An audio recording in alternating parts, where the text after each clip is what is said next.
Šiandien taip tamsu, kad net šviesos prireikia. Kas čia dabar vyksta? Čia dar radau tokių ravijolių, žinok, net su baravykais, kur mes aną kartą. Oi, kaip skaniai. Na va. O už lango čia jau verda reikalai. Oi, verda. Lenkai.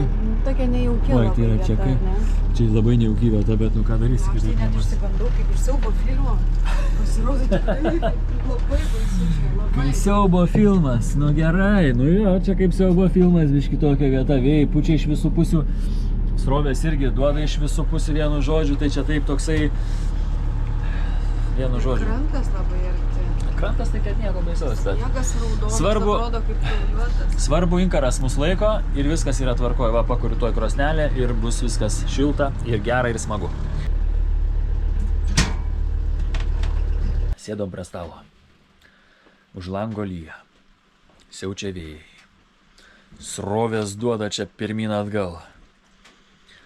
O čia taip gerai, taip jauku. Aninkariuko nuleidę. Žiūrėkit, pasikūrėm. Krosnelę. Krosnelę.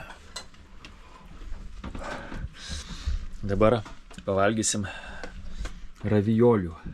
Yra mėsytės, kiaulienos marinuotos, duonytės, krieniukų, arbatytės. Dar turiu pasidėjęs raudono vyno, kurio irgi šausim, tuo jaus pat. Šausim vynelio, čia niekas neklausia. Šausit, nešausit taurę, yra privalu. Po tokios dienos darganos, tai čia yra privalu. Taip, laive yra tokia diktatūra šiek tiek.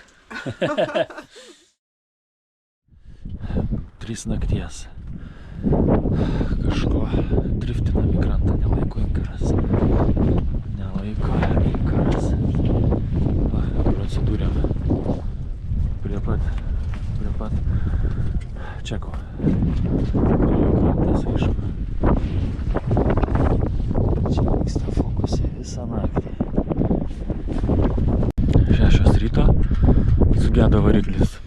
Neina paplaukti nei pirmyn, nei atgal. Žiūrėkit, kiek nudrifavom. Iki kranto 20 metrų. Gylio dar yra 8 metrai. Pačio gylio 8 metrai. Prie pat kranto esam. O vieta tokia, kad čia srovės labai stiprios yra. Vėjai tokie nemaži. Ir nežinau, ką dabar darysim. Kažką galvosim. Negaliu pajudėti į priekį visiškai. Ta prasme, laivas negali judėti.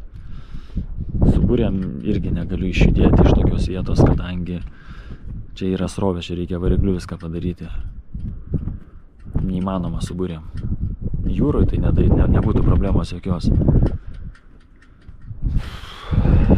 Prie pačiako laivo esam.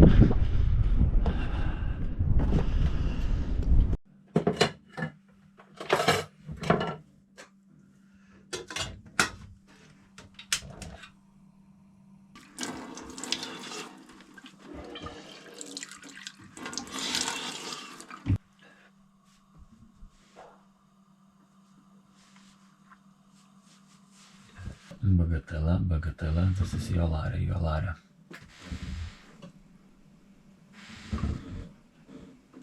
Bagatela, this is Jolare.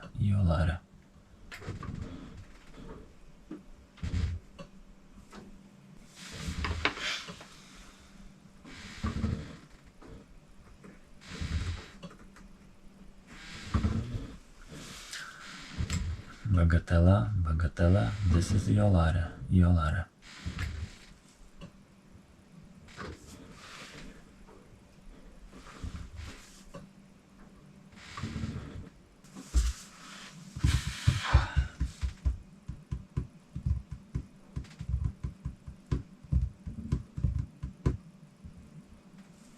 Over. 6 канал.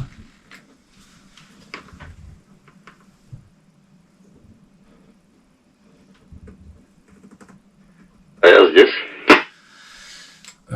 Доброе утро. Ребята, я хотел спросить, может быть, у вас есть возможности приехать к нам чуть пораньше, ну, потому что если там можно что-то починить, что мы бы успели на Slackwater. Ну да, можно, да. Это значит, во сколько ты говоришь, 10 часов? Но Slack будет сейчас, нет? Увы. Ну, я как и готов, я уже разбудился, немножко думаю, как будем и что делать, если что. Так у вас, когда возможности будете, приходите. Dabar tas kurį laiką įmanoma stovėti šitoje vietoje, nes čia, kur pats stovite, jūs stovite, ne? Tai aš supratau, čia tos srovės didelės nėra, ne? Ar vis tik tai nutempia į krantą srovė čia? Tai čia, vat, kur mes dabar vat stovim, tai jo, čia nutempė mane biškiai vėjas pavilko, nors ir dumblas toksai. Bet su... Pavilko normaliai, čia gal kokį 30 metrų gal.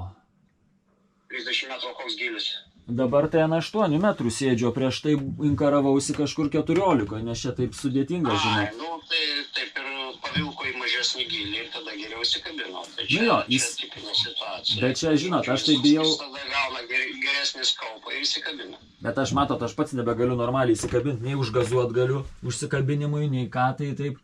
Ant tokio klaustuko, žinot, sėdžiu, čia užpūs, čia toks koridorius, tokia durna vieta, suprantu. Šiąnakt bus į pietų vėjas toks pareina ir bus, bet aš kaip ir biški pridengtas čia tokių salelių, bet faktas, kad viso vėjo nenuims. Bet bangos neįpučia, ne? Nu, ne, bangos tai neįpūs, neabejoju labai. Tada aš siūlyčiau antrą inkarą dėti, nu... Bet iš priekio reikia išmesti, iš priekio? Kaip yra bahamiškas stilius, ne iš priekio iš galo, o tipiškai dedamas, nu, šakutė tokia padaroma, žodžiu, bet kuriuo atveju sukamasi per priekį. Atmetimo būdu, nu, praktiškai yra 5 dalykai, kas ten gali būti. Nieko nepadarysiu, aš turiu galvoti apie... Jo, jeigu viduj tai labanaktis, o išoriniai dalykai tai paprastai būna tvarkomi ir, nu, yra tikimybė, kad šitas yra sutvarkoma. Aš dar pagalvojau, mane suprantat, čia toksai šviečiasi orų langas, berods šeštadienį, kad mane kažkas tai nuboksiruotų iki jūros, pro visus šitus, iki vėjo. Aš su vėju judu, gerai taurai dėkui tada, kad pašnekėjom konsiliume. Jo, bet didžiausias viltis yra, kad tai vis tik tai yra išorinis gedimas ir jis sutvarkomas, nelendant į pačią pavarų dėžę. Visi kabeliai, visi trosai kaip ir viskas gerai, sako, gal tepalo trūksta, bet kad irgi yra, bet tai viskas, ką galim padaryti. Jeigu tepalo va štai šitą supilsim ir nieko, tai nežinau, tada bus. Pagal kitą algoritmą tada dirbsim. Aš liksiu, jie plauks turbūt. Coastal Guard, this is sailing western Yolaire.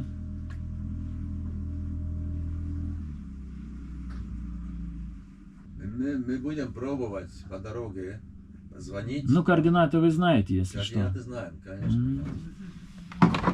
Hydraulická převodovka. Počkej, on má nějaký nápad, jak se to dá spojit na tvrdo. A jak by se to, no, tak povídej. Nieko neįsprendėm, ką galėjom, tą padarėm.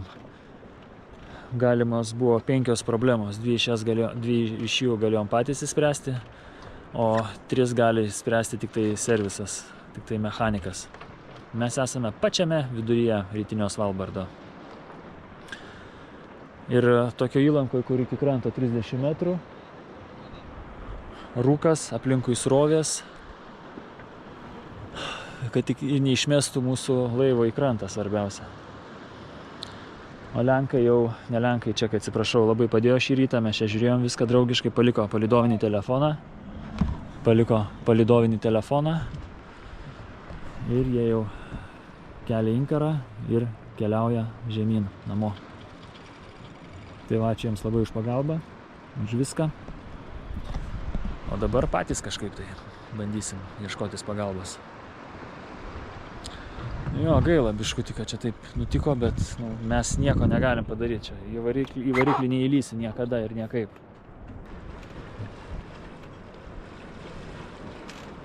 Gerai, na jie. Okay, okay. Thank you very much. You too, safe sailing.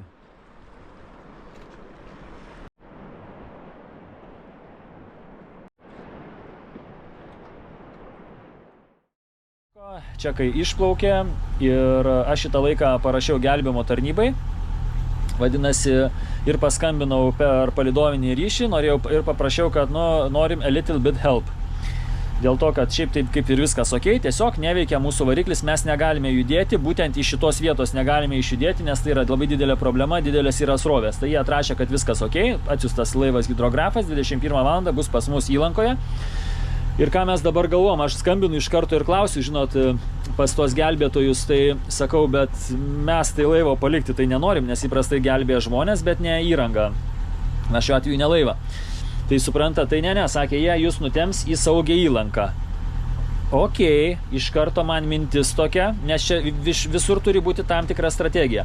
Šiandien čekai išplaukė, jie nuplauks 40 jūrmilių, apsistos tokioje įlankoje. Jeigu mūsų hidrografas ten nuplukdytų, tada mus čekai galėtų patempti iki jūros, iki vėjo ir mes galėtume savo parburiuoti namo. Tai aš dabar kalbėsiu su, tai aš dabar kalbėsiu su kapitonu, kuris atplauks 9 val. Gal jis mus per naktį iki ryto ten nutransportuotų.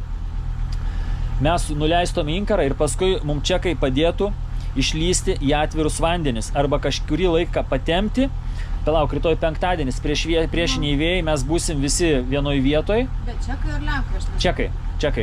Čekai. Ne tie patys? Mūsų čekiukai, viskas gerai.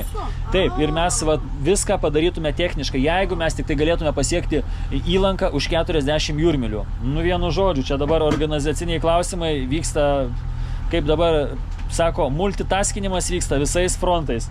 Ten yra kažkur gelbėjimo organizacinis centras, tai šitam laive dabar yra irgi organizacinis centras, kaip iš čia išvykti. Išėjau pirmąjį lauką paskambint per palidovą. Vėplys skaidėjo, tokį net išgazdino, galvojau, į laivą iššoks. Tai va, šiaip viskas yra tvarkoj, taip kad žiūrėsim, ką pasakys ir ką mums pagelbės tas. Aš ir skambinu gelbėtom ir sakau, atsiprašau, o ką mums pagelbės tas laivas, kuris dabar atvyks pas mus, nes jeigu sakys, tik žmonės išgelbės, aš iš karto atšaukiu. Mes iš laivo nelipsim niekur. Bet sakė, nutem. Tai, ok, sakau, thank you very much. Tai va, kol kas tiek.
Artėjo 9 valandos, jau turėtų iš štai to kampo pasirodyti atplaukiantis hidrografas, kuris mus nutems. Tai pasiruošiau kuprinę, kurią nešios.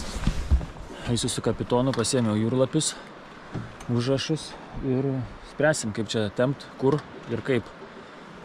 Tokių klausimų, niekad netekę dalyvauti tokioj operacijoje, kaip čia pavadinti, net nežinau. Bet taip nutiko. Taip nutiko, atrodo, esi pasiruošęs viskam, bet pasitaiko. Kaip ir sakau, į variklį neįlysi pilnai. Niekad negali žinoti, kada ten pavarų dėžė, kada dar kažkas. Tai pernai metais irgi buvo problemų, bet jas pats išsprendžiau, ten nebuvo labai sudėtinga, tai pakako ir žinių, ir įrankių turėjau visko, tai viskas buvo ok, bet taip, variklis labai svarbu tokiuose kraštuose, nes tu ne visada gali įskleisti burės. Šitoje vietoje su burėmis išeiti, tai nežinau, kaip čia, neįsivaizduoju net, tiesą pasakius. Tai yra čia tokia sukūrinė vonia, kad šitas laivas dabar gali ir ant gero vandens pataikys, nes ir jį čia supa Ir jį čia nešioja, jisai turi laikyti pastovi visus variklius įjungtus, kad išliktų stabiliai, nu, vienu žodžiu, taip labai sudėtinga vieta įstrigti ir kad sugesti, bet ačiū Dievui, kad neįstrigom ten vakar, kur leidau inkarą, ačiū Dievui, kad plaukiant šitų sąsiaurių. Niekas neatsitiko, nes kaip reikėtų išvairuoti, čia juola ir sudaužo laivą viskas ir tai nežinau, galbūt ačiū Dievui, kad čia viskas taip nutiko. Dabar šiek tiek, kai atsivėrė, rūkas nuėjo, tai va, vaizdai va štai tokie va. Matot, visai atrodo kitaip. Ledas visur aišku.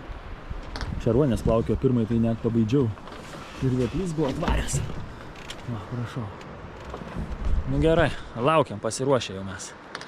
Nuėmiau viską, denį sutvarkiau, švariai, kad būtų, čia irgi daugiau mažiau, kad niekas nesimaišytų, kad viskas būtų kuo labiau techniška, nes sakau, nu, dar manęs niekad netempė, tai reikės ir komunikuoti su kapitonu operacijas ir taip toliau. Vienu žodžiu, viską pamatysim eigoj. Atvyksta jau laivas, ką tik kalbėjau su kapitonu.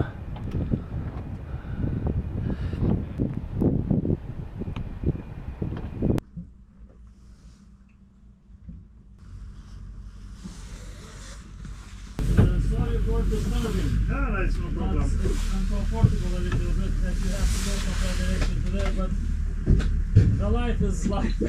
Life is life. Our gearbox just, we all day trying to manage it, but...